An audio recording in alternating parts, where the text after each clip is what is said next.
ชีวิตจริงทำไมเรารักษาแล้วมันไม่เคยได้ มันรักษาแล้วได้ไม่ดีสักทีนะครับรักษาผิดถูกแล้วก็เถียงกันไม่รู้จบอะไรเงี้ยนะครับแต่จริงการ approach มันก็ไม่ได้ยากอะไรนะครับเดี๋ยวจะพูดให้ดูว่าถ้าเรามีพิษคอตรงไหนบ้างทำให้เรา approach มันไม่ได้เหมือนตามตำรานะครับอันที่หนึ่งเรามาดูก่อนว่าจุดสำคัญเนี่ยก็คือเราไม่เข้าใจคีย์เวิร์ดของมันนะครับคีย์เวิร์ดของมันก็คือว่าดุลของน้ำกับดุลของเกลือเนี่ยน้องจะสับสนเสมอนะครับดุลของน้ำคือพลาสมาโซเดียมส่วนดุลของเกลือคือ volume status ECF volume extracellular fluid volume นะครับเพราะฉะนั้นถ้าเกิดคนไข้เป็นไฮโปหนักก็บอกเลยว่าน้ำเกินนะครับถ้าเกิดคนไข้เป็นไฮเปอร์หนักก็น้ำขาดนะครับแต่ว่าซอลเนี่ยอาจจะเป็นแบบไหนก็ได้ใช่ไหมถ้าคนไข้เป็นไฮโปโวลิเมียก็บอกว่าซอลขาดถ้าเป็นไฮเปอร์โวลิเมียบอกว่าซอลเกินนะครับอีกศัพท์คำหนึ่งก็คือคำว่า dehydration ปกติน้องอาจจะใช้เป็น interchangeable กันก็ได้คำว่าระหว่าง dehydration กับไอ้ hypovolemia แต่จริงๆ dehydration ทาง hypo เนี่ยเราจะหมายถึงขาดน้ำ hypovolemia หมายถึงขาดเกลือนะครับก็อาจจะมีความต่างกันเล็กน้อยในเรื่องของ wording ต่อมาการ approach นะครับสไลด์แบบนี้ผมคิดว่าเราก็รู้ตั้งแต่นักเรียนแพทย์แล้วนะครับนะจริงๆการ approach ไฮโปหนักก็คือสไลด์แบบนี้แบบเดียวแต่เวลาเราไปดูเคสจริงทำไมมันถึงดูไม่ได้ล่ะครับไฮโปหนักอันที่หนึ่งก็คือเรามาดู plasma osmolarity ก่อนใช่ไหมครับถ้าเกิดน้อยกว่า270เราก็เรียกว่าเป็นไฮโปออสโมลาร์แต่ผมจะใช้คำว่าไฮโปโทนิกแล้วกันเดี๋ยวผมจะบอกว่าทำไมผมถึงใช้คำว่าไฮโปโทนิกนะครับถ้าเกิดเป็น275ถึง290ก็เป็นไอโซโทนิกถ้ามากกว่า290ก็เป็นไฮเปอร์โทนิกนะครับคราวนี้เวลาเป็นอย่างคนไข้ที่เป็นไฮเปอร์โทนิกก็เป็นต้นว่าคนไข้ที่ได้เป็นไฮเปอร์ไกซีเมียหรือว่าได้เป็นแมดีคอลนะครับแต่ถ้าเป็นไอโซโทนิกก็เป็นพวกว่าการทำ PRP โดยการใช้ไกซีนหรือว่าซอร์บิทอลนะครับคราวนี้ส่วนใหญ่กลุ่มที่เราแอปโพสกันนี่ก็จะอยู่ตกอยู่ในกลุ่มที่เราเรียกว่าเป็นทูไฮโปหนักนะครับหรือที่เรียกว่าเป็นไฮโปโทนิกไฮโปหนักทีเมียเราก็ต้องมาดูต่อโดยดูยูรินออสโมลาริตี้นะครับถ้าน้อยกว่า100ก็คือไม่มี NADH effect ถ้ามากกว่า100ก็คือมี ADH effect แต่จริงๆไอ้ตัวเลข100เนี่ยผมว่ามันต่ำไปนะครับถ้ามันมี ADH effect เนี่ยโดยปกติค่ามันจะต้องมากกว่า300นะไม่ใช่100ต้นๆนะครับโดยปกติแต่เวลาตำราเขาชอบเขียนง่ายๆก็200มากกว่า100นะครับแต่โดยปกติมี ADH effect ยูรินออสโมจะมากกว่า300ถ้าไม่มี ADH effect นะครับก็เป็นพวก primary polydipsia นะครับกินน้ำเยอะๆยูรินก็ไดรูทแต่ถ้าเกิดมี ADH effect พวกเนี่ยเราต้องมาแยกต่อโดยการดู volume status นะครับดู ECF volume ว่าเป็นยังไงนะครับซึ่งการดู ECF volume ก็คือดูเกลือของร่างกายใช่ไหมครับว่าเกลือขาดเกลือพอดีหรือเกลือเกินถ้าเป็นไฮโปหนักแล้วเกลือขาดก็คืออยู่ในกลุ่มที่เป็นไฮโปโวลิเมียถ้าอยู่โซเดียมน้อยกว่า25ก็เป็นพวก extra renal loss ถ้าอยู่โซเดียมมากกว่า40ก็เป็นพวก renal loss ไม่ว่าจะเป็น diuretic central salt wasting renal salt wasting ตอนนี้ถ้าเกิดอยู่ในกลุ่มที่เป็นยูโวลิเมียล่ะก็คือ SIADH นะครับ adrenal insufficient กับ hypothyroid เนี่ยจริงๆก็เป็นยูโวลิเมียแต่จริงๆมันมี relative hypovolemia อยู่ส่วนหนึ่งนะครับถ้าเกิดคนไข้ที่อยู่ในกลุ่ม hypervolemia เราก็มาดูยูโซเดียมกับยูโซเดียมต่อถ้ายูโซเดียมน้อยกว่า25ก็เป็นพวก heart failure cirrhosis nephrotic syndrome ถ้ายูโซเดียมมากกว่า40ก็เป็นพวก renal failure นะครับคราวนี้คนไข้ที่เป็นไฮเปอร์โวลิเมีย ECF วอลลุ่มเกินแต่ทำไมไม่มี ADH effect เพราะว่า effective circulatory บัตรวอลลุ่มมันต่ำนะครับถึงแม้ว่า ECF วอลลุ่มจะเกินแต่ effective circulatory บัตรวอลลุ่มมันต่ำเพราะงั้นก็กระตุ้น ADH effect ได้เหมือนกันเอาล่ะต่อมา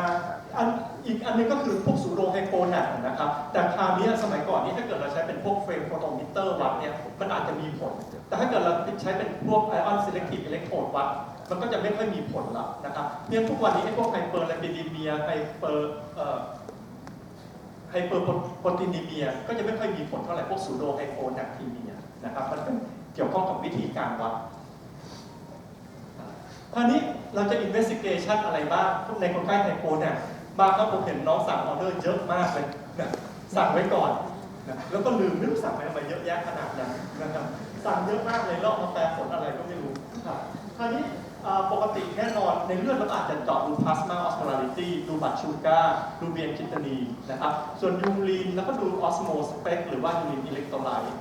แต่ถามว่าในชีวิตจริงเราอะพลาสมาออสโมกับยูรีนออสโมมันใช้เวลาในการส่งใช่ไหมครับแล้วเราจะต้องรอผลตรงนั้นหรือเราถึงจะ approach case ได้หรืออยู่ต่างจังหวัดแล้วอาจจะไม่ได้ส่งใช่ไหมครับมันเปลืองเงินเฉยๆเพราะฉะนั้นจริงๆเราไม่จำเป็นต้องดูก็ได้ไอ้พวก osmolarity พวกนี้นะครับ plasma osmo เราก็ดูสิว่าน้ำตาลไม่สูงก็ไม่น่าใช้อยู่ในกลุ่มไฮเปอร์โทนิกใช่ไหมครับยูรินออสโมก็ดูยูรินสเปกเอาก็ได้เนี่ยเราไม่จำเป็นต้องรอแลบถึงจะ approach case ไฮโปหนักได้นะครับดูแลบง่ายๆก็แปล approach ได้แล้วไม่ต้องรอ osmolarity เอาล่ะคราวนี้พลาสมาโซเดียมเนี่ยโซเดียมมันต่ำในร่างกายเนี่ยมันเกิดจากอะไรได้บ้างการเจเนเรชันมันเกิดได้จากอะไรนะครับมันก็เกิดจากพลาสมาโซเดียมเนี่ยมันขึ้นกับ exchangeable sodium กับ exchangeable potassium หารด้วย total body water นะครับเพราะฉะนั้นทั้งโซเดียมทั้ง K เนี่ยมีผลต่อพลาสมาโซเดียมนะ K ต่ำเคสที่เป็นไฮโป K ก็ทำให้น้องไม่สามารถ collect โซเดียมได้ขึ้นก็เป็นไปได้คราวนี้อย่างคราวนี้คนไข้คนหนึ่งเกิดไฮโปหนักได้อย่างไรผมยกตัวอย่างเช่นไม่ว่าจะเป็นโวมิตติ้งไดอาเรียได้ไดยูเรติกเราสูญเสียสารน้ำออกจากร่างกายใช่ไหมสารน้ำทุกอย่างที่เราสูญเสียออกจากร่างกายเนี่ยผมบอกได้เลยว่าส่วนมากจะเป็นไฮโปโทนิกโซลูชันในเมื่อมันเป็นไฮโปโทนิกโซลูชันเราก็ต้องเกิดเป็นไฮเปอร์หนักสิทำไมเราถึงไม่เกิดไฮเปอร์หนักเป็นเพราะเราไปกินน้ำแต่เรากินแต่น้ำเปล่าไงใช่ไหมเราไดอาเรียเราไม่ได้กิน ORS เราไปกินน้ำเปล่าคนไข้ไปหิวน้ำก็ไปกินแต่น้ำเปล่ามันก็เลยเกิดไฮโปแนทรีเมียเกิดขึ้นทั้งที่สิ่งที่เราสูญเสียออกไปเป็นไฮโปโทนิกนะครับคราวนี้พลาสมาออสโมลาริตี้คำนวณได้อย่างไรนะครับอันนี้แน่นอนเราคำนวณได้อยู่แล้วก็คือ2โซเดียมบวกน้ำตาลหารด้วย18บวก PUN หารด้วย 2.8 นะครับแต่ยูเรียเนี่ยมันไม่ได้เป็นทำตัวเป็น effective osmolarity ก็คือในเลือดกับในเซลล์กับนอกเซลล์เนี่ยมันจะเท่ากันนะครับเพราะฉะนั้นถ้าเกิดเราจะดูเฉพาะส่วนที่เป็น effective plasma osmolarity มันก็จะเหลือแค่2โซเดียมกับน้ำตาลนะครับที่มีผลคราวนี้ถามว่าทำไมผมใช้คำว่า tonicity นะครับจริงๆคำว่า tonicity เนี่ยมันจะแสดงถึง effective osmolarity เนี่ยเพราะฉะนั้นจริงๆศัพท์อันนี้มันจะเป็นศัพท์ที่ถูกต้องกว่านะครับ tonicity เนี่ยมันหมายถึงว่าระหว่างเมมเบรนเนี่ยออสโมที่อยู่ข้างในกับข้างนอกเนี่ยมันมีผลในการทำให้มีการดึงน้ำกลับหรือเปล่านะครับเรียกคำว่าบางคนก็จะใช้คำว่า tonicity นะครับถ้าที่คำว่า osmolarity เนี่ยจริงๆเราเขียนได้2แบบนะครับถ้าถูกทั้งคู่นะครับถ้าเกิดเราใช้เป็นตัว L เนี่ยหน่วยมันจะเป็น milliosmol per กิโลน้ำถ้าเราใช้ osmolarity เป็นตัว R เนี่ยหน่วยมันเป็น milliosmol per ลิตรซึ่ง1ลิตรของน้ำก็คือ1กิโลเพราะฉะนั้นค่ามันก็เลยไม่มีปัญหาค่ามันก็เท่ากันนะครับเพราะฉะนั้นอันนี้ก็จะให้เรารู้เรื่องเกี่ยวกับ wording ต่างๆที่ใช้คราวนี้มันจะมีอีกกรณีหนึ่งคนไข้ที่เป็นไฮเปอร์ไกลซีเมียเนี่ยน้ำตาลสูงมากๆอาจจะทำให้ซีรัมโซเดียมเนี่ยต่ำลงไปนะครับมันก็มีพอดีมันก็มีหลายเรฟเฟอเรนซ์นะครับแต่นี้ก็มาจาก American Journal นะครับก็คือว่าทุก100 มิลลิกรัมเปอร์ดีแอลของน้ำตาลที่สูงเกินค่า normal เนี่ยจะทำให้ซีรัมโซเดียมลดต่ำลง 2.4 MEQ per ลิตรนะครับโดยเฉพาะที่เขาไปinduce ให้เกิดซีรัมโซเดียมสูงเกิน 400 ขึ้นไปนะครับที่สูงมากๆเนี่ยมันจะมีผลต่อโซเดียมค่อนข้างเยอะนะครับอันนี้เราก็สามารถใช้เป็น connection factor ได้คราวนี้อีก condition หนึ่งนะครับก็คือ via protomania นะครับ setting เมื่อกี้พูดเรื่อง hyperglycemia ไปแล้วก็คือ hypertonic นะครับคราวนี้ก็อยู่ในกลุ่มที่เป็น hypotonic นะครับแล้วที่ไม่มี ADH effect ก็คือกินเบียร์เยอะๆนะครับปกติถ้าเรากินอาหารปกติเรากินโซลูทประมาณ750มิลลิโมลเปอร์เดย์นะครับแล้วยูรีนเราเนี่ยสามารถไดลูทได้มากสุด50คอนเซนเทรตสุดได้ 1,200 มิลลิออสโมลเปอร์กิโลถ้าเราอยากจะสมมติว่าเรากินน้ำเข้าไปเยอะๆใช่ไหมแล้วเราพยายามจะเอาขับน้ำออกมันต้องเอาโซลูทออกไปด้วยเนี่ยถ้าเกิดเรากินโซลูท750แล้วเราพยายามขับน้ำปริมาณเยอะสุดที่เราจะสามารถขับได้ก็คือ15 ลิตรใช่ไหมครับแต่คนไข้ที่ไปกินเหล้าเยอะๆกินเบียร์เยอะๆเนี่ยเขากินโซลูทน้อยไงนะครับเขาไม่กินกับแก้มไม่กินอะไรเลยนะครับกินโซลูทน้อยสมมติว่าเขากินโซลูทแค่250มิลลิโมลต่อวันนะครับแล้วยูรีนเขาได้รู้ได้มากสุดคือ50มิลลิ โมลเปอร์กิโลใช่ไหมเนี่ยยูรีนเขาก็จะขับออกได้แค่5 ลิตรเนี่ยถ้าเกิดเขากินเบียร์เกิน5 ลิตรก็จะเกิด water intoxication ต่อมากลุ่มนี้ก็คือกลุ่มที่เป็น reset osmostatic นะครับนะกลุ่มนี้จริงๆ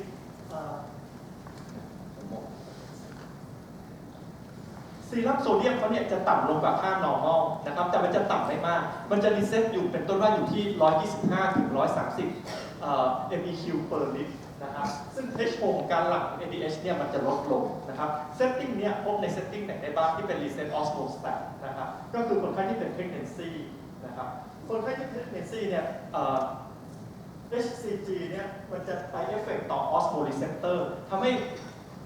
osmoreceptor มันเซตค่าต่ำลงนะครับอันนี้ก็คือ reset osmostatic ถามว่าพบในภาวะอื่นได้อีกหรือเปล่านะครับก็พบได้ในคนไข้ที่เป็น quadriplegia psychosis หรือว่า chronic malnutrition พวกนี้ก็อาจจะทำให้เกิดภาวะ reset osmostatic ได้คราวนี้เราประเมินส่วนใหญ่ผมบอกเลยว่าที่น้อง approach เรื่องไฮโปแนปเนี่ยจริงๆเนี่ยเรารู้ไดอะแกรมตรงนั้นหมดแล้วล่ะไดอะแกรมตรงนั้นใครๆก็ตอบได้นะครับแต่ถามว่าทำไมเราถึง approach ไฮโปแนปไม่ได้เพราะมันมาติดตรงไหนมันไอซีรัมออสโมก็ส่งแลบยูรินออสโมก็ส่งแลบมันไม่ติดอยู่แล้วใช่ไหมมันมาติดตรงที่เราต้องประเมินเองนี่แหละนะครับว่า ECF volume เป็นแบบไหนนะซึ่งเวลาประเมิน ECF volume เนี่ยถ้าเป็นบวกอีดีมาเนี่ยประเมินไม่ยากแต่เวลามันอยู่ระหว่างไฮโปโวลิเมียกับยูโวลิเมียเนี่ยสองอันนี้ที่มันยากที่เราประเมินไม่ได้นะครับแต่ผมก็ไม่แนะนำให้น้องใช้แลบเป็นตัวประเมินคลินิคอลนะครับยังไงเราเป็นคลินิเชียนเราต้องดูคนไข้เป็นหลักนะครับเวลาดูไฮโปแนปเวลาแบบเรสซิเดนชอบของคนไข้แห้งแต่จริงๆผมว่าไม่ใช่คนไข้แห้งอ่ะเพราะคนไข้เหี่ยวไงคนไข้อายุมากๆแก่ๆแล้วเหี่ยวแล้วก็บอกว่าแห้งอย่างเงี้ยซึ่งมันไม่ถูกนะครับเวลาน้องพูดอย่างนี้พวกนี้มันผิดหมดเลยนะครับเพราะฉะนั้นน้องไม่ได้ประเมิน ECF บนรูปคนไข้เลยก็ทำให้น้องโพสไม่ได้นะครับน้องต้องดูว่าคนไข้มีอีดีมาไหมสกินเทอร์กอเป็นแบบไหนนะครับแล้วก็ดูมิวโคซ่าดูไวท์เคิลไซด์ดูโพสเจอรอลไฮโปเทนชันดู JVP น้องดูง่ายมากเลยน้องดูแต่เรื่องบวมกับสกินเทอร์กอกับดูแห้งๆนะครับน้องไม่ค่อยลงทุนไงน้องไม่เคยลงทุนน้องไม่เคยวัดโพสเจอรอลไฮโปเทนชันน้องไม่ดู JVP ซึ่งถามว่าตัวไหนดีที่สุดก็เป็น JVP เพราะ JVP เป็นตัวที่ reflect right atrial pressure ใช่ไหมตัวดีๆน้องไม่ดูไงน้องไปดูแต่ตัวที่มันแบบให้คุณค่าน้อยเนี่ยเพราะมันดูง่ายใช่ไหมอะไรที่มันดีก็ต้องดูยากนะครับเพราะฉะนั้นเวลามันดูยากเนี่ยทำให้เราโอกาสที่จะประเมินบนสเตตัสเนี่ยผิดได้เยอะทำให้เราแอปโพสคนไข้ยากนะครับถามว่ามันมีแลบตัวอื่นไหมที่ช่วยในการประเมินบนสเตตัสมีแต่ผมไม่อยากให้น้องยึดเป็นสาระนะครับยังอยากให้เอาดูคลินิคอลเป็นหลักนะครับมันมีเปเปอร์ที่พยายามแยกคนไข้4 กลุ่มนะครับระหว่างคนไข้ที่ได้ไดยูติกคนไข้โพลีดิปเซียเป็นเซราเรสปอนซีฟเซรานอนเรสปอนซีฟปรากฏว่าเขาบอกว่ามีแลบ2 ตัวเนี่ยสามารถช่วยบอกในกลุ่มที่เป็นเซราเรสปอนซีฟได้ก็คือ Fe โซเดียมน้อยกว่า 0.5 กับ Fe ยูเรียน้อยกว่า 55 ถ้าแลบ2 ตัวเนี้ยออกมาเป็นอย่างนี้นะครับบอกได้เลยว่าคนไข้คนนี้น่าจะเป็นเซราเรสปอนซีฟนะครับอันนั้นคือเปเปอร์ที่1ถามว่ามีตัวอื่นอีกไหมอาจจะมีคนใช้พวก FEULIC มาในการประเมินวอลลุ่มสเตตัสนะครับก็มีเปเปอร์สนับสนุนเหมือนกันว่าคนไข้ที่เป็นวอลลุ่มดิครีสเนี่ย FEU จะน้อยกว่า 12% นะครับอันนี้ก็เป็นตัวแลบที่ช่วยในการซัพพอร์ตได้เวลาเราจะแอปโพสคนไข้คราวนี้ไดยูเรติกมีผลต่อไฮโปแนปทีเมียได้อย่างไรนะครับอันนี้ก็จะเป็นคำถามยอดฮิตใช่ไหมแล้วว่าทำไมไทไซน์ที่เกิดไฮโปแนปทำไมฟูโรซิมายที่ไม่เกิดไฮโปแนปใช่ไหมครับเพราะอะไรเพราะว่าคนไข้ที่อ่อนได้กลุ่มไดยูเรติกนะครับได้ฟูโรซิมายเนี่ยจะไปบล็อกโซเดียมโพแทสเซียมฟูคลอไรด์โพทาสปอร์เตอร์ที่ติกาซิมิกริมของลูปออฟเอลเล่เวลาได้ฟูโรซิมายไปปุ๊บเนี่ยมันจะเสียเกลือออกไปนะครับเวลาเสียเกลือปุ๊บออสโมลาริตี้ในส่วนของเมดูล่ามันจะลดลงเวลาโพลิซิตี้ของไอ้เมดูล่าลดลงเนี่ยทำให้น้ำที่ดูดกลับตรง collecting duct โดย ADH เนี่ยไม่สามารถออกฤทธิ์ได้เนี่ยคนไข้ก็เลยจะเสียทั้งเกลือเสียทั้งน้ำก็คือเสียทั้ง diluting และ concentrating ability ก็เลยไม่เกิดไฮโปแนปแต่คนไข้ที่ได้ไทอาไซด์นี่จะต่างกันนะครับคนไข้ที่ได้ไทอาไซด์จะต่างกันไทอาไซด์จะไปบล็อกโซเดียมคลอไรด์โพทาสปอร์เตอร์ที่ distal convoluted tubule เนื้อคนไข้จะเสียเกลือแต่ว่าตรงออสโมลาริตี้ตรงเมดูล่ายังดีอยู่เพราะฉะนั้นเขาเสียเกลือไปเกิดบน depletion ADH ดูดน้ำกลับได้เพราะฉะนั้นเขาเสียเกลือแต่ดูดน้ำกลับก็เลยเกิดไฮโปนะครับเสียแต่ diluting แต่ว่าไม่เสีย concentrating ability นะครับก็เกิดไฮโปต่อมาอีกเซตติ้งหนึ่งก็คือ cerebral salt wasting นะครับอันนี้บางครั้งเราจะมีปัญหาในการวินิจฉัยยากับ SIADH เนี่ยจะเป็นส่วนที่มีปัญหามากเลยเซตติ้งพวกนี้เกิดในคอนดิชันไหนนะครับก็จะเกิดในคอนดิชันที่คนไข้เป็นsubarachnoid hemorrhage นะครับซึ่งมันจะมีการหลั่งเบนนัทริติกเปปไทด์ออกมาทำให้เกิดมี salt wasting แล้วก็มี urate wasting ออกมาด้วยนะครับคราวนี้มันจะมีอีกคอนดิชันหนึ่งที่จะแยกกันยาก renal salt wasting cerebral salt wasting SIADH นะครับเอาแล้วง่ายๆก่อนแล้วกันระหว่าง cerebral salt wasting กับ renal salt wasting มันก็มีเกลือทิ้งออกมาทางปัสสาวะเหมือนกันคนไข้ก็ไฮโปโวลิเมียเหมือนกันถามว่ามันมีตัวไหนบ้างที่พอจะช่วยแยกได้นะครับเขาก็บอกว่ามันอาจจะแยกได้บางส่วนถ้าคนไข้เป็น renal salt wasting เนี่ยมักจะมีไฮโปเคร่วมด้วยนะครับก็คือเสียเคด้วยเสียเกลือเสียเคแล้วก็ urine osmo เนี่ยจะอยู่ในเกณฑ์ต่ำๆถึงแม้ว่าคนไข้จะเป็น volume depletion แต่ว่าเนื่องจากมันเป็น renal ไตมันไม่ดี urine osmo ก็เลยไม่สามารถ concentrate ได้นะครับเพราะฉะนั้นก็จะอาจจะมีคีย์เวิร์ดช่วยได้นิดหน่อยนะครับเอาล่ะคราวนี้อันนึงก็คือการแยก SIADH นะครับบางครั้งเราก็ได้แอบกันเยอะเกินไปนะครับ SIADH นี่เป็นการ diagnosis by exclusion เราต้องรู้ก่อนนะครับเราต้องพยายาม exclude โรคต่างๆออกมาให้หมดก่อนและต้องเข้า essential criteria ให้ครบทุกข้อนะครับที่มีปัญหาคือเราไม่ไล่ essential criteria ไงเวลาไม่ไล่ essential criteria แล้วไปแดก SIADH โอกาสผิดก็จะเยอะถามว่า essential criteria เนี่ยไล่ยากไหมไล่ไม่ยากเลยที่น้องไล่ไม่ถูกเพราะอะไรเพราะน้องไม่ไล่ตามไดอะแกรมถ้าน้องไล่ตามไดอะแกรมมันจะง่ายมากน้องก็ไล่ตั้งแต่ไดอะแกรมไดอะแกรมตั้งต้นว่าคนไข้ก็ต้องมีครับไฮโปน่ะก็คือซีรัมโซเดียมน้อยกว่า135และเป็นไฮโปโทนิกไฮโปน่ะก็คือพลาสมาออสโมลาริตี้น้อยกว่า275ยูรินออสโมมากกว่า300 ECF วอลลุ่มเป็นยูโวลิเมียใช่ไหมครับแล้วก็ต้องมีไตปกติอะดรีนัลไทรอยด์ปกตินะแล้วก็มี normal acid base บาลานซ์กับโพแทสเซียมก็ต้องปกตินะครับถ้าเราไล่ตามไดอะแกรมมันก็จะครบหมดใน essential criteria นะครับแล้วก็ยูโซเดียมจะมากกว่า40 mEq per litre แต่นี่มันแล้วแต่ salt intake ที่คนไข้รับประทานเข้าไปนะครับส่วน supplemental criteria เนี่ยก็จะมีอยู่3ข้อนะครับอันที่1ก็คือทำ water loading test แล้วได้เป็น positive นะครับถ้าไปเจาะ ADH level จะพบว่า level สูงหรือว่าถ้าเกิดน้องให้สเตอไรด์เข้าไปจะไม่ respond ต่อสเตอไรด์อาจจะแย่ลงไปซ้ำนะครับแต่นี้ไม่ได้ถือว่าเป็น essential criteria นะครับ essential criteria นี่คือต้องครบตามนี้นะครับมีหลักที่ช่วยได้อีกไหมในการวินิจฉัย SIADH ก็ช่วยได้นะครับเป็นต้นว่าอาจจะไปดูแอนนัลแกปมันลดลงนะครับหรือว่ายูเรียลดลง Fe ยูเรียเพิ่มขึ้นยูริกลดลง Fe ยูริกเพิ่มขึ้นนะครับอันนี้เป็นหลักที่อาจจะช่วยในการประกอบเฉยๆนะครับไม่อยากจะให้ใช้เป็นตัวหลักคือส่วนใหญ่น้องจะตกม้าตายตั้งแต่ต้นแล้วเนี่ยคือน้องไม่ exclude ให้เรียบร้อยก่อนนะครับเพราะฉะนั้นอย่าเพิ่งไปดูหลักอื่นเอาตามสเต็ปไปเรื่อยๆเอาล่ะคราวนี้ SIADH นี่มันมีกี่แพทเทิร์นนะครับอันนี้ก็พูดเร็วๆแล้วกันนะอาจจะเป็นแบบเนี่ยนะครับหลังสเปกสปาอะไรเนี่ยนะครับ reset osmostatic หรือว่ามันเป็นไม่ถูก suppress หรือว่าเพิ่ม sensitivity อันนี้ก็แล้วแต่นะครับก็มีได้หลายแพทเทิร์นใน SIADH คราวนี้เวลาเราสงสัยคนไข้ที่เป็น SIADH เนี่ยนะครับนะเราก็ต้องทำ water loading test นะครับ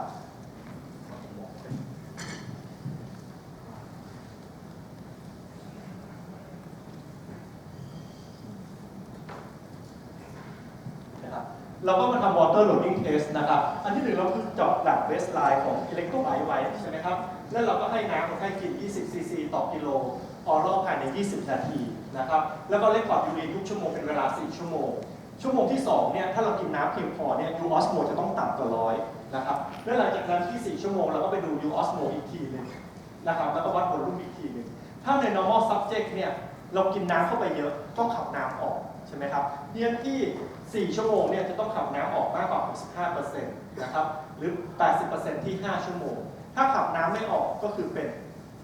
SIADH ได้นะครับหรืออีกกลุ่มหนึ่งที่อาจจะให้เป็นผล เป็น false positive ก็คือ reset osmostat นะครับเพราะฉะนั้น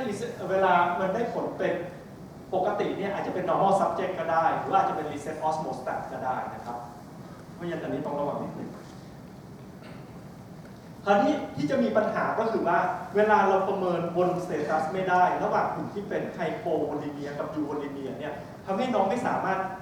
แยกโรคระหว่างซอลเวสติ้งกับ SIADH ได้นะครับซึ่งมันหลักโปรไฟล์มันจะเหมือนกันเนี่ยทั้งสองกลุ่มเนี่ยก็จะมีไฮโปหนักเหมือนกันยูริกโซเดียมออกมาเยอะเหมือนกันใช่ไหมครับคนไข้ก็จะมีไฮโปยูริซีเมียเหมือนกัน FE ยูเรตก็จะเพิ่มขึ้นเหมือนกันถ้าน้องแยกโดยคลินิคอลได้มันก็จบเนี่ยถ้าเป็น SIDH ก็คือยูโวลิเมียถ้าเป็น cerebral soil wasting ก็คือเป็นไฮโปโวลิเมียแต่ส่วนใหญ่คือเราแยกบนรูมสเตตัสไม่ได้นะครับถ้าเกิดเราเจอเคสอย่างเนี้ยเราจะทำยังไงต่อนะครับเราก็สามารถทำได้นะครับก็คือว่าเราไปทำเป็น water restriction test นะครับน้องเป็น restrict water เนี่ยให้น้อยกว่า700 cc ต่อวันนะครับถ้าคนไข้เป็น SIDH นะครับก็คือเส้นเขียวนะครับ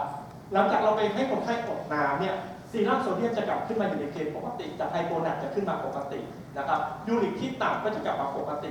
FE ยูเรียที่สูงก็จะกลับมาปกติแต่ถ้าเป็น cerebral soil wasting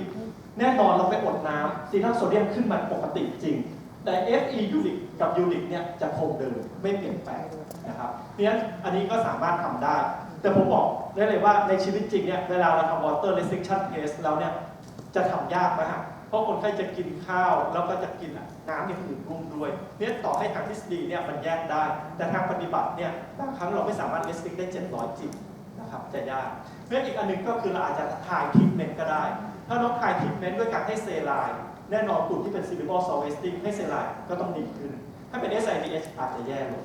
นะครับเพราะฉะนั้นทำได้2แบบทำเป็น water restriction test ก็ได้หรือลองโหลดเซไลน์ดูนะครับอีกกลุ่มหนึ่งที่ชอบออกข้อสอบ MCQ นะครับอันนี้เด่น3เดียวหรือ1 2 3 3 ชั้นปีนะครับก็อาจจะออกเป็นที่มันคนไข้ไปทำเป็นพวกเป็นทูเมอร์นะครับแล้วก็ไปทำ high sphenoidal pituitary surgery แล้วก็เกิดเป็นลักษณะของ triphasic response นะครับช่วงแรกหลังผ่าตัดเนี่ยภายใน24 ชั่วโมงเนี่ยนะครับตอนนั้นมันจะเกิด hypothalamic dysfunction ก็คือว่า ADH จะไม่หลั่งออกมาเวลา ADH ไม่หลั่งออกมาคนไข้ก็เกิดเป็น polyuria hypernatremia นะครับก็คือเหมือนช็อกไปนะครับใ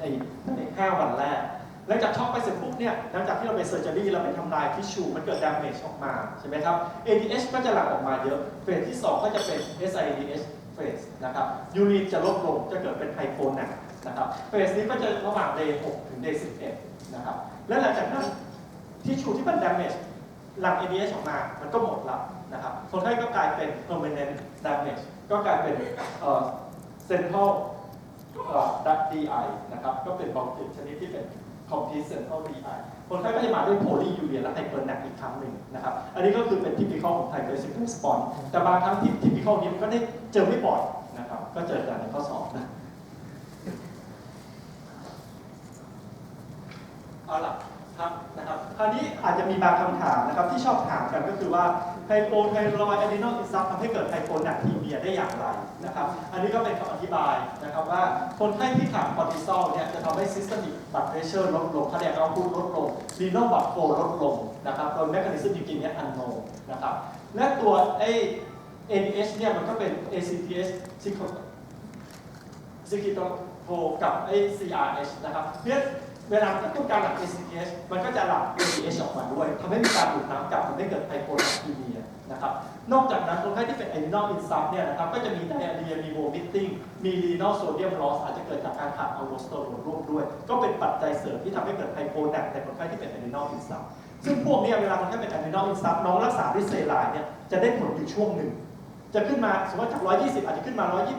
128แล้วก็ค้างอยู่จะไม่ได้สูงขึ้นไปกว่านั้นหลังจากนั้นเราต้องให้ฮอร์โมนซัพพลีเมนต์ที่จะแก้กลับมาเป็นปกติได้นะครับอีกกลุ่มหนึ่งก็คือไฮโปไทรอยด์นะครับจริงๆถามว่าไฮโปไทรอยด์เกิดไฮโปนัทได้อย่างไรไม่ทันซึ่งจริงๆเนี่ยไม่ทราบนะครับแต่ว่าคิดว่าเกิดจากการที่ cardiac output ลดลงกับ GFR ลดลงก็กระตุ้นให้เกิดการหลั่ง ADH เพิ่มขึ้นนะครับดูดน้ำกลับเพิ่มขึ้นเอาละต่อมาเรื่องไฮโปเคให้เวลาน้องแก้ไฮโปนัทเนี่ยบางครั้งแก้แล้วมันไม่ขึ้นเพ ราะเราไม่ได้แก้ไฮโปเคร่วมด้วยซึ่งผมบอกอยู่แล้วว่าสูตรของพลาสมาโซเดียมเนี่ยขึ้นกับ exchangeable โซเดียมกับ exchangeable โพแทสเซียมเพราะฉะนั้นถ้าเราไม่แก้โพแทสเซียมบางครั้งไฮโปเนี่ยเราก็อาจจะไ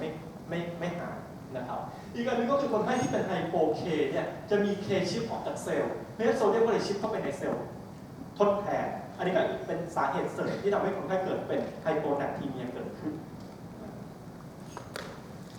คราวนี้ถามว่าอาการเกิดจากอะไรได้บ้างอาการเนี่ยเกิดจากความเร็วในการเกิดไฮโปแนทไม่ได้เกิดกับเลเวลบางครั้งเราเห็นคนไข้เลเวลแค่105 106ยังไม่มีอาการเลยเพราะมันใช้เวลาในการเกิดนานแต่เมื่อไหร่ที่เกิดแรปปิดของการเกิดพลาสมาโซเดียมต่ำลงเนี่ยจะทำให้เกิดอาการมากนะครับเพราะฉะนั้นอาการก็คือเป็นอาการทาง CNS ทั้งหมดนะครับไม่ว่าจะเป็นเรื่องซึมโคม่าชักปวดหัวอะไรต่างๆก็คือเป็นอาการของเบลนะครับจะมีอีกอันหนึ่งที่เราชอบสับสนนะครับก็คือว่าอะไรที่ทำให้เกิดsusceptible ต่อการเกิด acute hyponatremia อันนี้ต้องตอบเป็น premenopausal women นะครับเราชอบไปสับสนกับว่าปัจจัยอะไรที่ทำให้เกิด ODS มันคนละอันกันนะครับปัจจัยที่ทำให้เกิด ODS อันนั้นเดี๋ยวจะพูดถัดไปแต่นี้คนไข้ที่ susceptible ต่อการเกิดไฮโปแนทอาการไฮโปแนทก็คือคนไข้ที่เป็น premenopausal women treatment รักษาอย่างไรนะครับถ้าคนไข้เป็นอยู่ในกลุ่ม primary polydipsia ก็ต้องไปบอกเขาให้เลิกกินน้ำนะครับก็ต้องทำ water restriction กินน้ำให้น้อยถ้าเป็นเบียร์โปรโตแมนเนี่ยก็ให้เลิกกินเบียร์แล้วก็กินโซลูเพิ่มขึ้นนะครับให้เขากินโซเดียมกับกินยูเรียหรือว่ากินโปรตีนอะไรต่างๆเนี่ยเพิ่มขึ้นกินเกลือกินโปรตีนเพิ่มขึ้นนะครับแต่ถ้าเกิดเรามารักษาแล้วเราให้เซไลน์ในกลุ่มที่เป็นเบียร์โปรโตแมนเนี่ยต้องระวังบางครั้งคนไข้ที่กินเหล้าเยอะๆมาแอดมิดโรงพยาบาลแล้วเราให้เซไลน์เข้าไปปุ๊บเนี่ยมันจะเกิดท้องไดยูเรซิสออกมาเพราะโซลูเข้าไปเยอะมากอันนั้นน้องต้องระวังการเกิดrapid collection นะครับถ้าเกิดเรามาให้ IV fluid คราวนี้ถ้าเกิดคนไข้ที่เป็นไฮโปแนทแล้วยูออสโมน้อยกว่า100เนี่ยมันจะก็คือเป็นคนไข้ที่เป็น primary polydipsia ใช่ไหมครับพวกนี้บางครั้งถ้าเกิดน้องเป็น water restriction test เนี่ยทุกอย่างจะดีขึ้นแหละนะครับให้เขางดกินน้ำยูรินออสโมก็จะค่อยๆขึ้นนะครับเวลาพลาสมาออสโมกลับมาปกติยูรินออสโมก็จะค่อยๆเข้มขึ้นซึ่งจะแตกต่างกับคนไข้ที่เป็นรีเซ็ตออสโมสแตทนะครับรีเซ็ตออสโมสแตทเราจับกดน้ำเนี่ยซีรัมโซเดียมจะขึ้นนิดหน่อยแต่ว่ายูรินออสโมเนี่ยมันจะค่อยๆเข้มขึ้นเรื่อยๆเพราะคนไข้ขาดน้ำนะครับเนี่ยสองเซตติ้งนี้ก็อาจจะต่างกันนิดหน่อยในแง่แหละของยูรินออสโมและทุกตีหลังจากที่เราไปกดน้ำคนไข้คราวนี้คิดเน้นกลุ่มอื่นนะครับกลุ่มถ้าเกิดคนไข้เป็นไฮโปโวลีเมียแน่นอนเขาขาดเกลือใช่ไหมครับน้องก็ให้เกลือเข้าไปทดแทนนะครับถ้าเป็นยูริลีเมีย SIDS น้องก็ให้ water restriction ถ้าเป็น adrenal insult น้องให้เกลือได้แล้วก็ต้องให้ฮอร์โมนเข้าไปทดแทนนะครับถ้าเป็นไฮโปโวลีเมียก็เลสติกน้ำเลสติกเกลือเพราะเกลือเกินน้ำเกินก็เลสติกไปแล้วก็ให้ไดยูเรติกร่วมด้วยอันนี้การรักษา SIDH เนี่ยบางครั้งมันก็มีหลาย modality ที่เราจะสามารถเลือกใช้ได้นะครับถ้าคนไข้เป็น acute ก็ให้เป็น water restriction ให้เซไลน์ที่เป็น hypertonic saline ร่วมกับ2 tablet ก็ได้หรือให้เป็น loop diuretic นะครับแต่ส่วนใหญ่คนไข้ที่มาหาเราอาจจะเป็น chronic SIDH ถามว่าเรามี option อะไรเลือกให้คนไข้ได้บ้างนอกจาก water restriction อาจจะต้องกินเกลือกินโปรตีนเพิ่มขึ้นให้ loop diuretic นะครับหรือว่าให้ยูเรียหรือ B2 receptor antagonist นะครับส่วนเลมิโคไซทินกับลิเธียมเราคงไม่ได้ให้นะครับเพราะมันอาจจะมี side effect ของยาคราวนี้เวลาเราคำนวณนะครับเราอาจจะมีสูตรในการคำนวณที่จริงคำนวณไม่ยากนะครับโซเดียมเดโพซิตเกิดคำนวณได้อย่างไรนะครับก็เอาtotal body water ใช่ไหมครับผู้หญิงก็ 0.5 ผู้ชายก็ 0.6 คูณ lean body water ก็คือ lean body weight กิโลกรัมคูณด้วยซีรัมโซ120 ลบพลาสมาโซเดียมนะครับอันนี้ก็คือสูตรเราคำนวณออกมาได้อยู่แล้วว่าเราต้องแก้เท่าไหร่นะครับการคำนวณสูตรไม่ยากแต่เวลาเราไปแก้เองเนี่ยเรามีปัจจัยอะไรบ้างที่เราจะต้องคำนึงถึงในเวลาเราแก้ไฮโปแนททีเมียนะครับน้องต้องคำนึงถึงว่าอาการเนี่ยสำคัญกว่าเลเวลน้องต้องคิดไว้กับอาการสำคัญกว่าเลเวลนะครับอันที่2ก็คือน้องต้องดูว่าคนไข้เป็นซิมโตมาติกหรืออะซิมโตมาติกนะครับถ้าเป็นซิมโตมาติกต้องใช้ 3%นะครับถ้าเป็นซิมโตมาติกต้องให้ 3% IV นะครับแทนที่จะให้การเพิ่มขึ้นของเรทของการเพิ่มขึ้นของพลาสมาโซเดียมก็คือ 1.5-2 mBq แค่ 3-4 ชั่วโมงพอนะครับเพราะเรามีเองว่าภายใน 24 ชั่วโมงเนี่ยจะต้องคอลเลกไม่เกิน 10-12 mBq เพราะถ้าเราคอลเลกเยอะจะเกิด ODS นะครับเพราะฉะนั้นอันนี้เป็นจุดที่จะต้องระวัง ถ้าคนไข้อะซิมตอมาติกนะครับเราก็ค่อยๆเพิ่มก็ได้ไม่ต้องรีบนะครับเอาแค่ 0.5 ถึง 1 MEQ per liter per hour นะครับ24 ชั่วโมงแรกไม่เกิน 10 ถึง 12 48 ชั่วโมงไม่เกิน 18 MEQ นะครับเพราะฉะนั้นแก้ได้ไม่จำเป็นต้องแก้กลับมาปกตินะครับแก้แค่ให้หายจากอาการหรือแก้ให้ซีรัมโซเดียมเกิน 125 ก็ถือว่าโอเคครับคราวนี้ถ้าเกิดเราต้องแยกกันที่หนึ่งว่าเวลาเรารักษาคนไข้ไฮโปเนี่ยเราต้องแยกว่าเป็นซิมตอมาติกหรืออะซิมตอมาติกอันที่2คือเราจะต้องดูว่าคนไข้เป็นแอคคิวหรือโคนิกนะครับซึ่งถ้าเป็นแอคคิวเนี่ยมันต้องเกิดขึ้นภายใน 1-3 วันส่วนมากก็จะเป็นเซตติ้งที่เกิดในโรงพยาบาลนะครับพวกนี้เราสามารถแลปปิดคอลเลกชันให้กลับมาปกติได้ในภายใน 24 ชั่วโมงแต่เซตติ้งพวกนั้นเราจะไม่ค่อยเจอนะครับเซตติ้งที่เราเจอคือส่วนมากมากกว่า3 วันหรือว่าไม่รู้ดูเรชั่นที่แน่นอนนะครับพวกนี้เราต้องให้เพิ่มช้าๆวันหนึ่งไม่ให้เกิด 10 MEQ ต่อวันเพื่อป้องกันการเกิด ODS นะครับอันนี้เป็นประเด็นสำคัญมากๆส่วนใหญ่เราแก้กันไปเนี่ยแก้แล้วเกิด over rapid collection แล้วต้องแก้กลับแก้ไปแก้กลับเนี่ยผมแค่ก็เป็น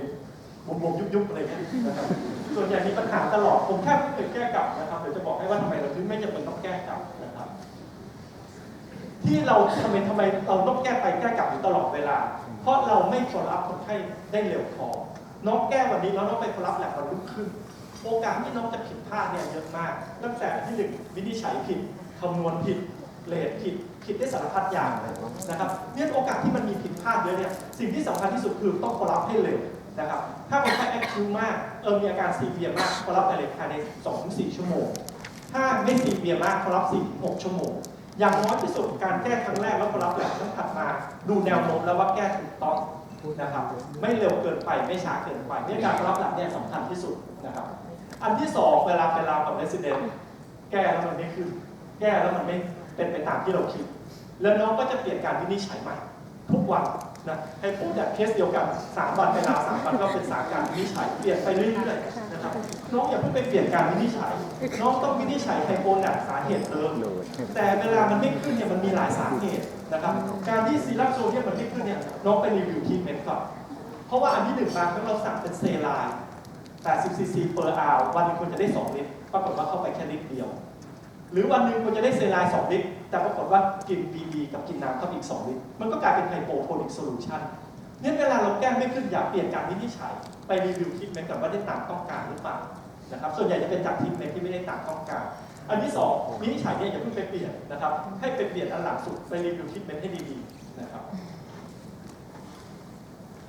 คราวนี้การเกิด ODS นะครับอันนี้ก็คือ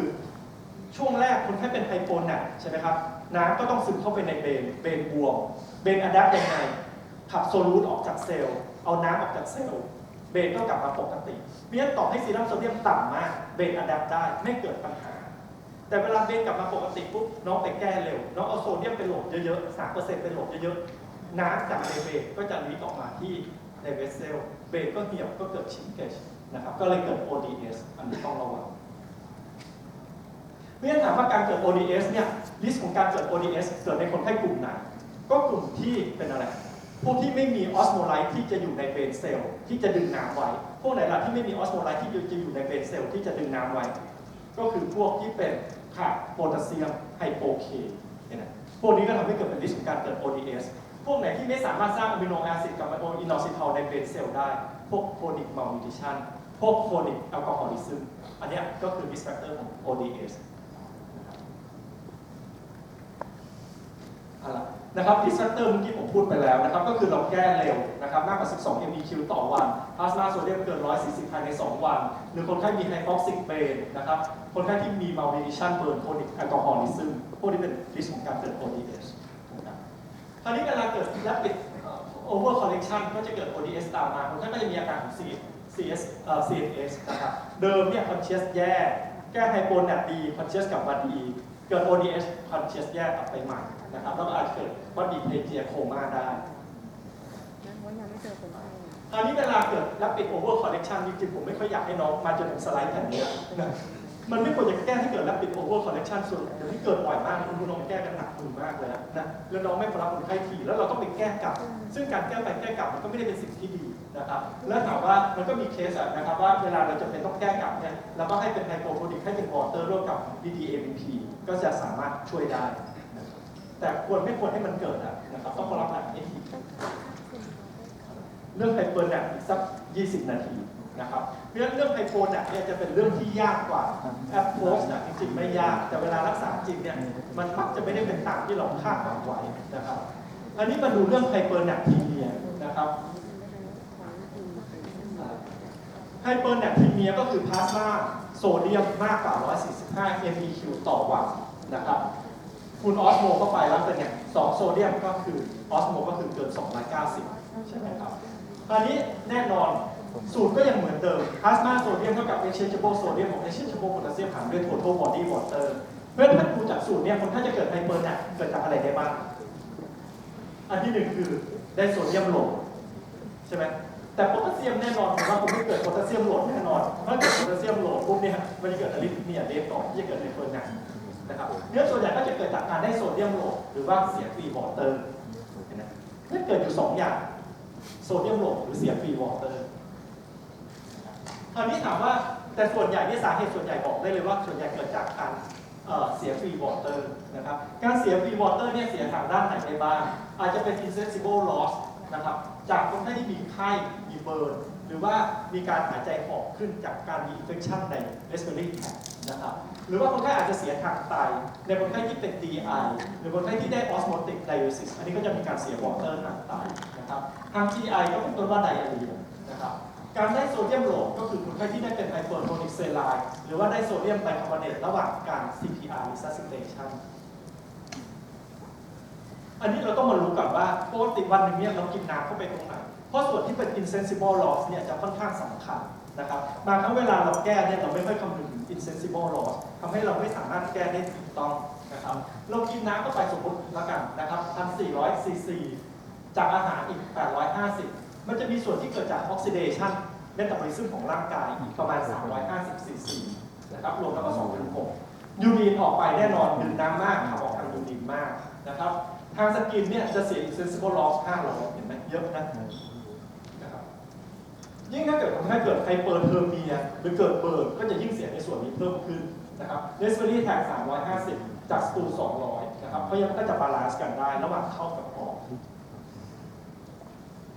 อันนี้เวลาเราเสียสารต่างๆจากร่างกายเมื่อกี้ผมพูดไปแล้วว่าเวลาเราไดอาเรียโวมิทติ้งไดยูเรติกเนี่ยนะครับสิ่งที่เราเสียออกไปเนี่ยเราจะเสียน้ำมากกว่าเสียเกลือเนี่ยคนไข้ส่วนใหญ่ก็จะเป็น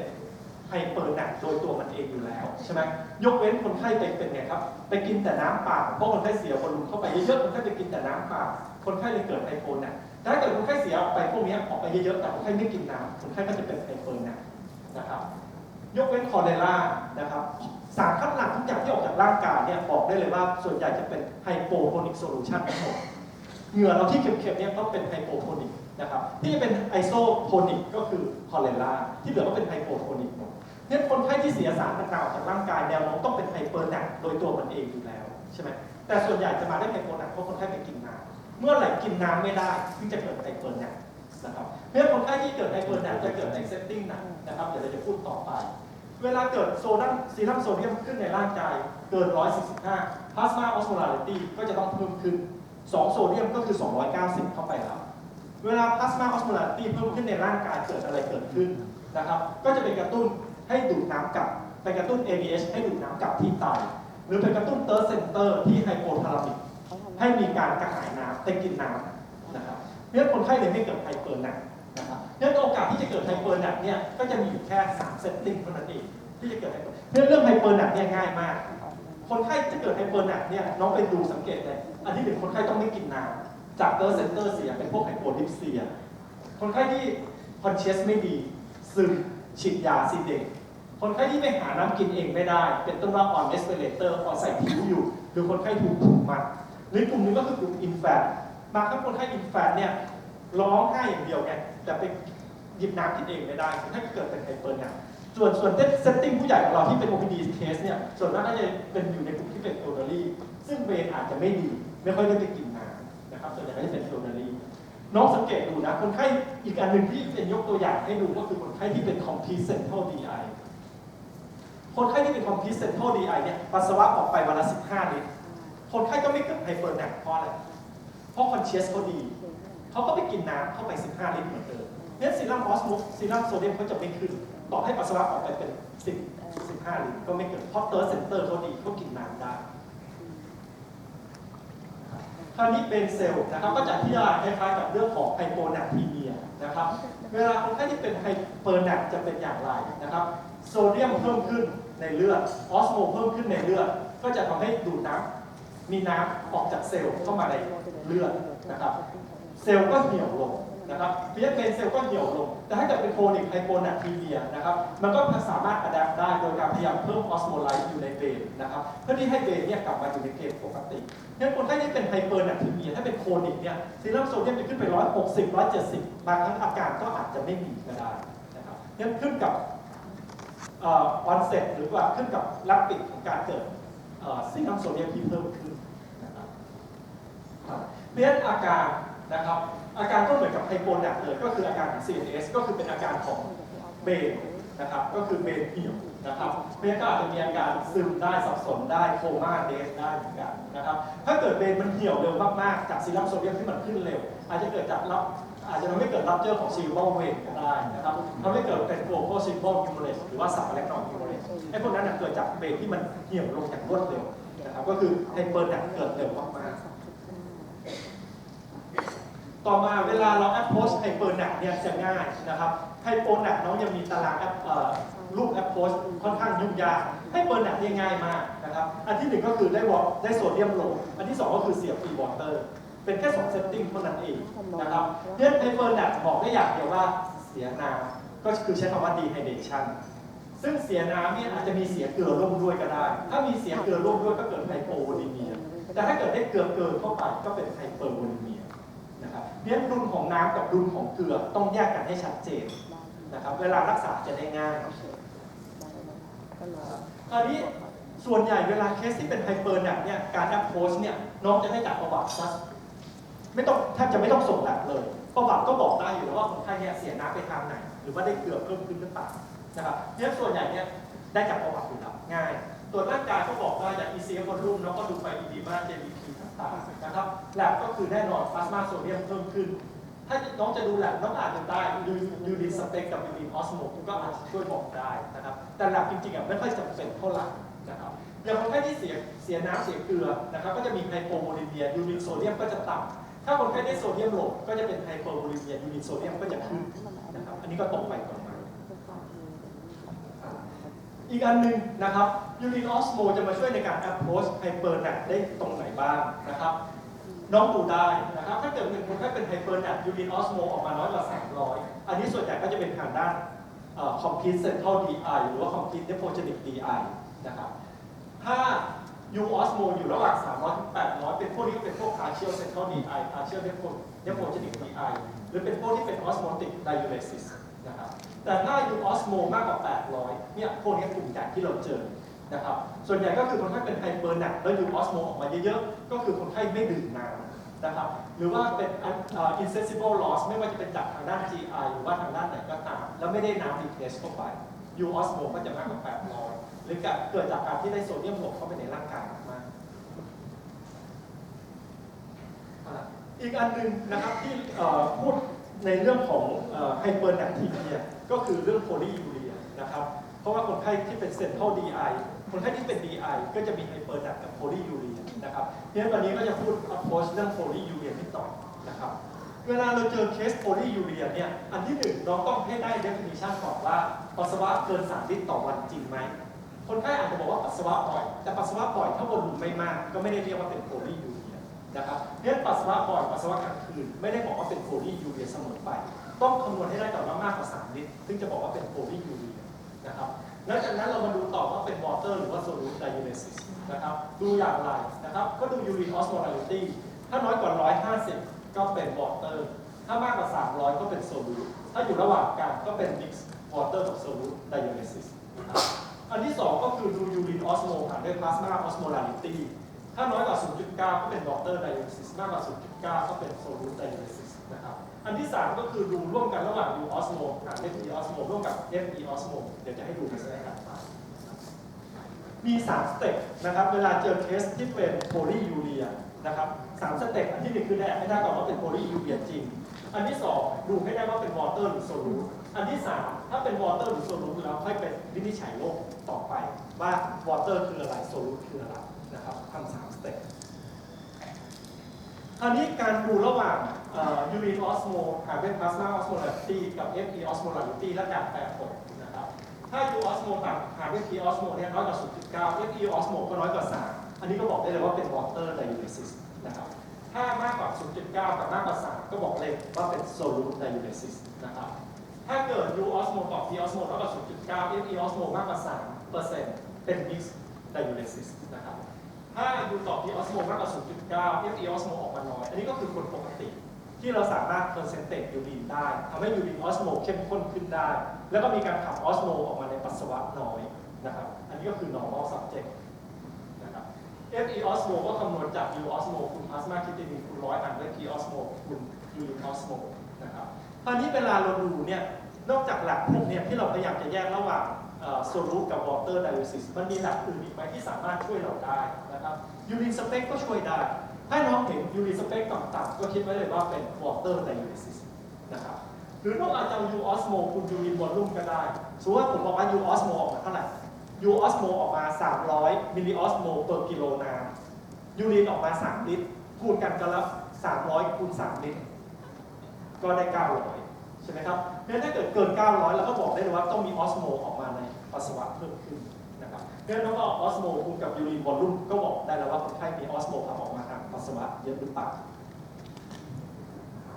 คราวนี้เวลาเราเจอคนไข้ที่เป็นโพลียูเรียนะครับเราก็มาดูว่าอันที่1วินิจฉัยก่อนว่าเป็นโพลียูเรียจริงไหมอันที่2แยกให้ได้ว่าเป็นวอเตอร์หรือโซลูทหลังจากแยกได้แล้วถ้าเป็นวอเตอร์เป็นอะไรเป็นโซลูทเป็นอะไรนะครับถ้าเป็นวอเตอร์ไดยูเรซิสถ้าซีรัมโซเดียมต่ำก็เป็นไฮดรีโพลีดิปเซียถ้าซีรัมโซเดียมสูงก็เป็น DI นะครับเพราะฉะนั้นวอเตอร์ก็ง่ายๆถ้าเป็นโซลูทน้องก็มาดูต่อว่าถ้าเอา2โซเดียมบวก2ยูรินโพแทสเซียมหารด้วย U ออสโมถ้าน้อยกว่า 0.4 ก็เป็นนอนอิเล็กโทรไลต์ถ้ามากกว่า 0.6 ก็เป็นอิเล็กโทรไลต์ซึ่งอิเล็กโทรไลต์ส่วนใหญ่ก็เป็นจากเกลือที่เราให้เข้าไปในร่างกายนะครับถ้าเป็นนอนอิเล็กโทรไลต์ก็เป็นพวกกลูโคสยูเรียอะไรพวกนี้นะครับถามว่ามีหลักอะไรอีกที่เราจะต้องส่งในคนไข้ที่มาด้วยปัญหาโพลียูเรียหลักอีก3ตัวที่น้องควรจะส่งในคนไข้ที่เป็นโพลียูเรียก็คือน้ำตาล K แล้วก็แคลเซียมนะครับเพราะคนไข้ที่เป็นน้ำตาลสูงอันนี้ก็จะเป็นโซลูทไดยูเรซิสคนไข้ที่เป็นไฮโปเคไฮเปอร์แคลพวกนี้จะมีทั้งคอมโพเนนต์ทั้ง2อย่างทั้งวอเตอร์และโซลูทไดยูเรซิสร่วมกันนะครับคราวนี้ถามว่าโพลียูเรียเนี่ยเป็นปัญหาเสมอไปไหมบางครั้งเนี่ยน้องไปดูโพลียูเรียเนี่ยแล้วน้องคิดว่ามันเป็นปัญหาแต่มันไม่ใช่ปัญหานะครับเพราะอะไรเพราะคนไข้บางครั้งเนี่ยกินเข้าไปเยอะบางครั้งพาผลเป็นลาวเนี่ยยูรินออกวันละ 4,000 ก็แน่สิคนไข้กินวันละตั้ง 4-5,000 ก็ต้องออกเยอะอยู่แล้วก็เป็นเรื่องธรรมดานะหรือว่าให้ไอพีเข้าไปเยอะยูรินเลยออกเยอะอันนี้ก็เป็นเรื่องธรรมดาอันนี้เราเรียกว่าเป็นแอปโพพีเองนะครับหรือคนไข้ที่มีรีนอลเฟเลียแล้วคิตานินเริ่มลงก็เป็น recovery ของ ATN อันนี้ก็ต้องมีโพลียูเรียก็เป็นแอปโพพีเองเหมือนกันนะครับงั้นโพลียูเรียไม่จำเป็นต้องเป็นปัญหาเสมอไปบางครั้งก็เป็นแอปโพพีเอง adaptation ของร่างกายอันนี้ถ้าเกิดเป็น water diuresis นะครับ อันนี้ก็ง่ายๆนะครับ ก็ยูรินวอลลุ่มออกมาเยอะ ยูรินสเปกต่ำ ยูรินออสโมต่ำนะครับ ดูพลาสมาโซเดียมแยกระหว่าง DI กับ primary polydipsia ตอนนี้เวลาเราสงสัย DI เนี่ยเราก็ต้องทำ water restriction test ใช่ไหมครับ จุดที่ทำผิดบ่อยก็คือว่าเวลาเขาคอนซัลท์น้องเนี่ย คนไข้ยูรินออกวันละ 4 ลิตรนะครับ และซีรัมโซเดียมเนี่ยเกิน 150 อยู่แล้วน้องยังไปทำ water restriction test ต่ออันนี้ถือว่าทำผิดนะครับเพราะว่าตอนนั้นซีรัมโซเดียมเขา150แล้วเนี่ยออสโมเขาขึ้นไป300แล้วมันเป็นแม็กซิมัมของการกระตุ้น ADH effect แล้วน้องไม่ต้องไปทำ water restriction test แล้วเข้าใจใช่นะครับตรงนี้เนี่ยถ้าซีรัมโซเดียมสูงขึ้นไป150น้องไม่ต้องไปทำ water restriction test น้องก็ไปทำอะไรให้ DDAVP ได้เลยเวลาน้องไปให้ DDAVP นะครับโดยปกติเวลาเราทำ water restriction test เนี่ยถ้าคนไข้เป็น primary polydipsia แน่นอนยังไม่ต้องไปให้ DDAVP แค่ทำ water restriction test หลักทุกอย่างก็จะดีขึ้นเองใช่ไหมเพราะมันเกิดจากคนไข้กินน้ำเยอะเนี่ยเราไปให้ water restriction test ทุกอย่างก็ดีขึ้นถ้าไม่ดีขึ้นซีรัมโซเดียมเกิน150แล้วน้องก็ให้ DDAVP นะครับ คราวนี้เวลาเราให้ DDAVP ปุ๊บถ้า urine osmo เพิ่มขึ้นมากกว่า 100%อันนี้ก็บอกได้เลยว่าคนไข้เป็น complete central DI นะครับถ้าน้อยกว่านั้นก็จะแยกยากแล้วอาจจะเป็น partial central DI หรือ partial nephrogenic DI ส่วนใหญ่ถ้าเป็น nephrogenic DI เนี่ย urine osmo มันจะค่อนข้างต่ำเพราะไตมันไม่สามารถ concentrate ยูรีนได้นะครับแต่ส่วนใหญ่เซตติ้งจริงๆเวลาเราเจอจริงๆเนี่ยส่วนใหญ่ก็เป็นพวก complete central DI หลังจากให้ DDAVP ปุ๊บเนี่ย urine osmo จะเพิ่มขึ้นอย่างรวดเร็วนะครับขึ้นมากเกิน 100%ถามว่าทำไมถึงเอาเกิน 100% นะครับน้องสังเกตดูกราฟนี้เป็นกราฟที่คลาสสิกมากนะตอนตั้งต้นเนี่ยคนไข้ urine osmo เป็นไงครับอยู่แค่ประมาณ101ใช่ไหมอยู่แค่101ปุ๊บน้องทำ water restriction test urine osmo ก็ไม่มีทางขึ้นแต่ซีรัมโซเดียมจะขึ้นไปเรื่อยๆในคนไข้ที่เป็น complete central DI แต่เวลาน้องให้ DDAVP ปุ๊บก็ยังไงครับ urine osmo จะเพิ่มขึ้นทันทีถึงแม้ว่ามันจะขึ้นจาก101มาเป็น400ขึ้นไม่มากจาก101ไปเป็น400ขึ้นไม่มากแต่มันเท่ากับ400%นะครับเพราะฉะนั้นพวกนี้ตัวเลขมันจะขึ้นเยอะนะครับส่วนใหญ่จะขึ้นเกิน 100% ขึ้นไปนะครับแต่ขึ้นเกิน 100% เนี่ยมันก็อาจจะสูงไม่มากประมาณ400ถึง600นะครับอีกภาวะหนึ่งอันนี้จะเป็นภาวะที่ค่อนข้างยากนะครับนะอันนี้อาจจะเหมาะสำหรับเฟโลมากกว่านะอาจจะไม่เหมาะสำหรับเรสซิเดนต์ก็คือภาวะที่เป็น reset osmostatic ของ hypernatremia กับ essential hypernatremia นะครับอันนี้เป็นโรคที่ค่อนข้างแรงนะครับแต่โรคแรกเนี่ยไม่แรงนะครับที่เป็น reset osmostatic ก็คือคนไข้ที่เป็น primary hyperaldosteronism น้องสังเกตไหมคนไข้ที่เป็น primary hyperaldosteronism เนี่ยน้องไปเจาะซีรัมโซเดียมเนี่ยมันจะอยู่ในเกณฑ์สูงสุดประมาณ145 148เนี่ยพวกนี้คือเซตติ้งของ reset osmostatic ของ hypernatremia นะครับส่วนอีกเซตติ้งนึงก็คือคนไข้ที่เป็น essential hypernat อันนี้จะค่อนข้างแรงนิดหนึ่งนะครับอันนี้จะยากหน่อยพลาสมาโซเดียมเนี่ยมันจะแวรี่อยู่ระหว่าง150ถึง180เวลาเราให้ hypertonic saline เข้าไปเนี่ย urine osmolarity เนี่ยวอลลุ่มมันเพิ่มขึ้นมันจะไปกด ADH ทำให้ urine osmolarity เนี่ยจะต่ำลงในกลุ่มที่เป็น essential hypernatremiaพวกนี้เขาคิดว่ามันไม่ได้เกิดจากความผิดปกติของ osmoreceptor แต่ผิดปกติตรงส่วนที่เป็นวอลลุ่ม mediated ADH นะครับปกติ ADH เนี่ยมันจะหลั่งได้นะมันขึ้นกับวอลลุ่มกับ osmolarity แต่โรคที่เป็น essential hypernatremia เนี่ยการหลั่ง ADH เนี่ยมันจะขึ้นกับวอลลุ่มนะครับอันนี้จะเป็น rare disease เนาะอาจจะไม่ต้องใส่ใจมากก็ได้มาถึงพาร์ทสุดท้ายนะครับก็คือการรักษา hypernatremia นะครับก็เราก็แยกตาม clinical setting ของคนไข้นะครับถ้าคนไข้มาด้วย hypodipsia ไม่ว่าจะเป็นจาก variation หรือเป็นจากอะไรก็ตามหรือคนไข้ไม่ดื่มน้ำอันนี้ก็ต้องไปฟอร์สให้คนไข้ดื่มน้ำเพิ่มขึ้นถ้าคนไข้เป็น complete central DI ก็ให้เป็นพวก DDAVP นะครับไม่ต้อง complete ก็คือเป็น central DI นะครับถ้าคนไข้มีการเสียทั้งน้ำเสียทั้งเกลือมี hypotensionน้องให้เซไลน์เข้าไปได้เลยไม่ต้องไปคิดมากนะครับเพราะเซไลน์นี่มันมีโซเดียมอยู่แค่154สมมติว่าตั้งยังไงก็ไม่ยังไงก็ต่ำกว่าคนไข้อยู่ดีนะครับถ้าเกิดคนไข้มีไฮเปอร์หนักแต่มีช็อคมี BP ดอกให้เซไลน์ไปได้เลยนะครับเพราะโซเดียมมันแค่154เท่านั้นเองแต่ถ้าเกิดมีแค่เป็นไมล์ไฮโปโวลิเมียน้องจะให้เป็น N/4 หรือ N/2 ก็ได้นะครับถ้าคนไข้มี water loss เป็นหลักอันนี้คือเสียทั้งน้ำเสียทั้งเกลือแล้วถ้าเกิดคนไข้เสียแต่น้ำน้องก็ให้น้ำออรัลหรือน้ำไอวีนะครับถ้าคนไข้ได้เกลือโหลดน้องก็ไปหยุดการให้โหลดเกลือให้ไดยูเรติกนะครับไดยูเรติกร่วมกับให้น้ำก็คือขับเกลือออกไดยูเรติกมันขับเกลือขับน้ำแต่น้องให้น้ำเข้าไปทดแทนก็จะรักษาเรื่องไฮเปอร์นาทรีเมียได้นะครับโดยให้ยูรินเอาพุทมากกว่าอินเทคที่เข้าไปในร่างกายนะครับส่วนใหญ่คนไข้ที่มาหาเราเนี่ยจะไม่ค่อยเสียวอเตอร์อย่างเดียวจะเสียทั้งวอเตอร์กับโซเดียมนะครับเนี่ยน้องอาจจะเลือกใช้เป็น N/2 หรือว่าวอเตอร์ร่วมกันไอ้พวกนี้ก็ได้นะครับเอาล่ะคราวนี้เวลาการคำนวณนะครับอันนี้น้องก็ควรจะรู้หน่อยนะไม่ใช่ว่าคนได้ไฮเปอร์ดักให้วอเตอร์เพลน80เพลน100อย่างเงี้ยไม่มีสูตรในการคำนวณเลยนะครับเราก็ต้องคำนวณให้ได้ด้วยนะครับว่าน้ำเนี่ยขาดไปเท่าไหร่วิธีคำนวณก็คือ current total body water คูณด้วยพลาสมาโซเดียมหารด้วย140 ลบ 1นะครับซึ่งใน total body water เนี่ยน้องอาจจะจับตัวเลขง่ายๆก็ได้ผู้ชาย60ผู้หญิง50นะครับแต่ว่าไอ้พวกนี้มันก็ไม่แน่นะครับถ้าเป็น elderly น้องก็ต้องลดลงอาจจะเหลือ50กับ45หรือถ้าเกิดคนไข้ที่เป็นไฮเปอร์หนักเนี่ยมันขาดน้ำอยู่แล้วก็อาจจะต้องลดลงประมาณ 10% นะครับส่วนใหญ่ตัวเลขที่เราจับกันก็คือผู้ชาย60ผู้หญิง50 เราคำนวณอย่างไรนะครับผมยกตัวอย่างให้น้องดูนิดนึงแล้วกันนะครับผู้ชายอายุ 60 ปี body weight 70 total body water เราแอดซูมว่าประมาณ 50% แล้วกันเพราะคนไข้อายุค่อนข้างมากและมีไฮเปอร์แลปด้วยนะครับเราก็คำนวณไปสินะครับว่าคนไข้จะขาดน้ำประมาณเท่าไหร่นะครับถ้าพลาสมาโซเดียมเขา160ก็total body water เขา 50% คุณน้ำหนักเขา70 กิโลเขาซีรั่มโซเดียม160หารด้วย140ลบ1ก็ขาดไป5 ลิตรถ้าเกิดเขาซีรั่มโซเดียม170เขาก็ขาดถึง 7.5 ลิตรนะครับเราก็คำนวณได้ต่อมานะครับแล้วหลังจากที่เรารู้แล้วว่าเขาขาดไปเท่าไหร่แล้วเราให้ฟลูอิดเข้าไปทดแทนในร่างกายมันจะลดโซเดียมเข้าไปเยอะไหมนะครับน้องก็คำนวณได้เหมือนกันว่าเวลาน้องให้น้ำเข้าไปแล้วเนี่ยซีรั่มโซเดียมจะลดลงเยอะหรือเปล่านะครับยกตัวอย่างผู้ชาย60 ปีน้ำหนัก70ซีรั่มโซเดียม160นะครับแอสซูมาโตโตบอดี้วอเตอร์เขาประมาณ 50% นะครับการเปลี่ยนแปลงของโซเดียมเนี่ยมันจะขึ้นกับสารน้ำที่น้องให้เข้าไปลบด้วยพลาสมาโซเดียมของเขาด้วย total body water บวก1เพื่อมันขึ้นกับสารน้ำที่น้องให้เข้าไปในการรักษาคนไข้นะครับถ้าน้องให้เป็นวอเตอร์เกิดอะไรขึ้น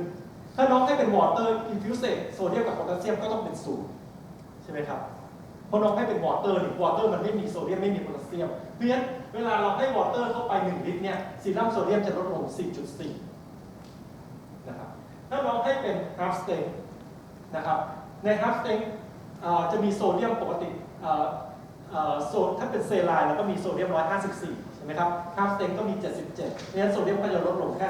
2.3 นะครับถ้าน้องให้เป็นลิงเกอร์แลคเตตนะครับลิงเกอร์แลคเตตจะมีโซเดียม130 K4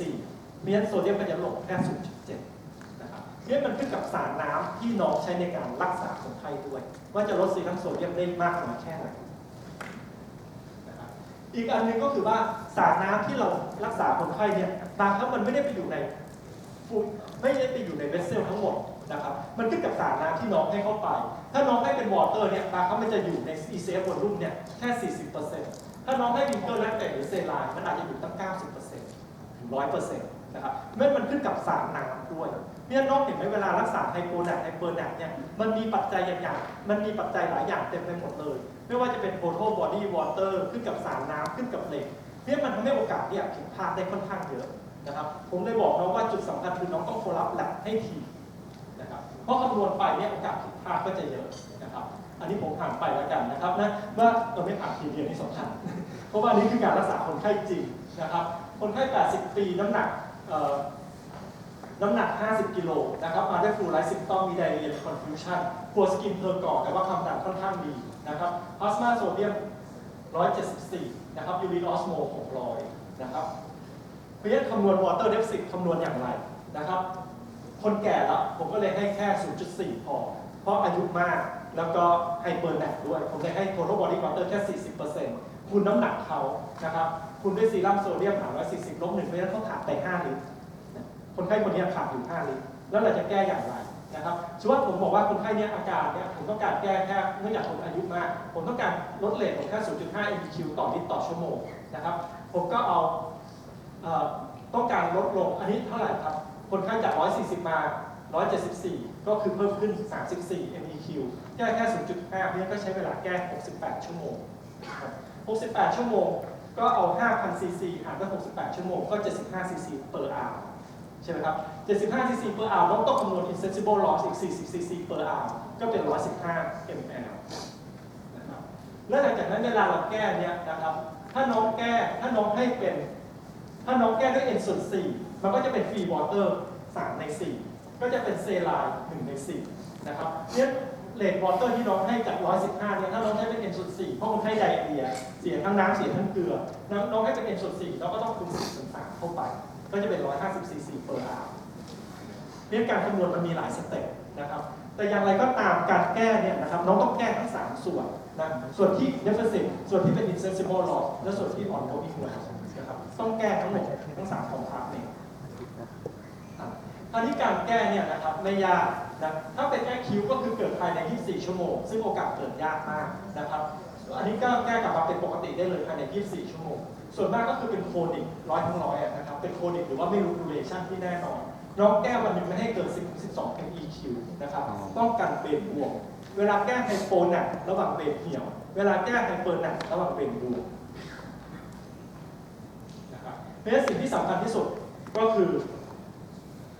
นะครับดูโพลาร์ซีรัมโซเดียมสำคัญที่สุดนะครับแล้วอย่าลืมดูน้ำตาลด้วยถ้าดอกให้เป็นเด็กสโตสวอเตอร์ก็อาจจะเกิดปัญหาไฮเปอร์ไกลซีเมียได้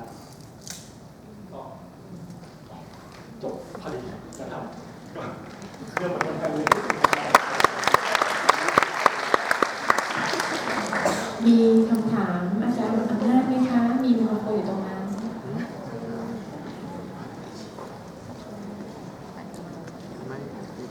โอเคค่ะ ถ้าไม่มีคำถามงั้นเราเบรกกันสัก15 นาทีนะคะกลับเข้ามาเจอกันเซสชั่นสุดท้ายตอน 3:30 น.นะคะ จะเป็นท็อปิกในหัวข้อเรื่อง metabolic alkalosis นะคะ โดยอาจารย์กำธรนะคะขอบคุณมากนะคะ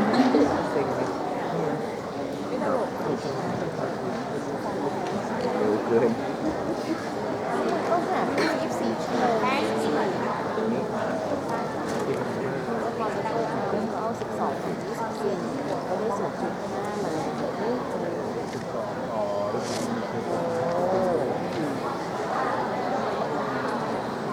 ูก่อนแล้วมีนอนเลยเนี่ยตั้งใจเรียนไม่ชอบใช่กลัวตกใจฉันไม่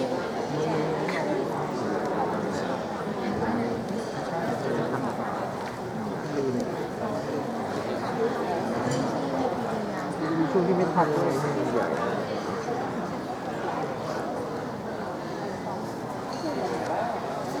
อ๋อโทโทใช่ไหม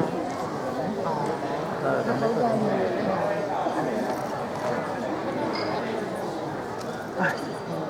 ยเนี่ยผมกำลังมาเก็บกับที่บ้าน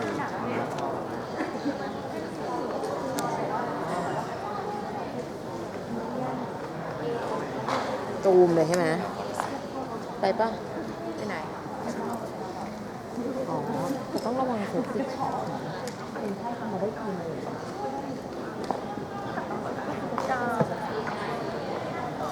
งที่บ้านแล้วผ่านไป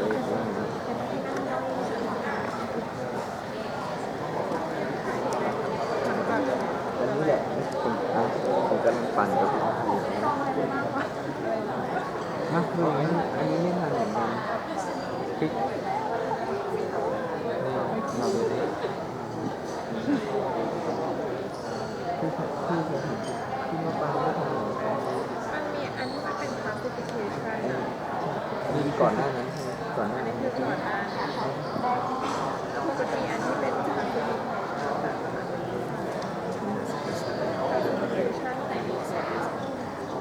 มันไม่ทันสมัยคือว่าอันนี้นี่ใช่ไหมก่อนนี้มีทันนี่ก็มีทันอันนี้ผมไม่ทันกด ไม่หยุดอัดนะคะ ดับ